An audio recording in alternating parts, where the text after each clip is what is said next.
Αγάπη Μαρία!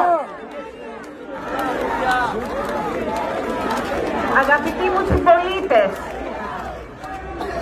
πριν σας μιλήσω για το θέμα των τεμπών και τη δικαιοσύνη, θα ήθελα να σας ευχαριστήσω από καρδιάς που είστε το σύνταγμα της πλατείας του όλου του κόσμου.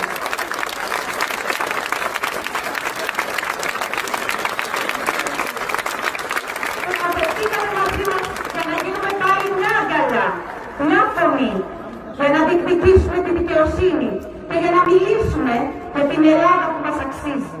Ξύπνησε στην ψυχή του Έλληνα, μπράβο! Μπράβο!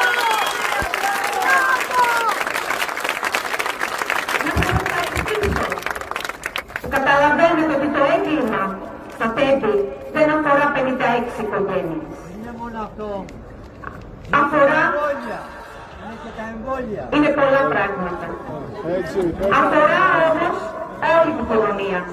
Γιατί ο καθένας από εμάς που είμαστε στις πλατείες και στους δρόμους σήμερα και όχι μόνο, θα μπορούσε να είναι επιβάτης σε εκείνο το μοιραίο δρομολόγιο. Το δικαίωμα για ασφαλή μετακίνηση με κάθε δημόσιο μέσο είναι υποχρέωση του κράτους και έχει πληρωθεί με τους φόρους μας. Το ίδιο ισχύει και για το αναφέρετο δικαίωμα κάθε πολίτη που ζει σε δημοκρατική χώρα να βιώνει αληθινή δικαιοσύνη.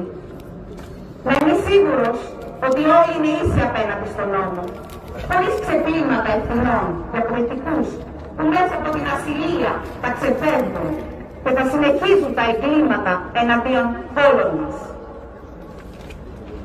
Βγήκαμε λοιπόν στους δρόμους για να πούμε ότι η ασυλία και το καταδίωκτο είναι αντίθετα με την πραγματική δημοκρατία.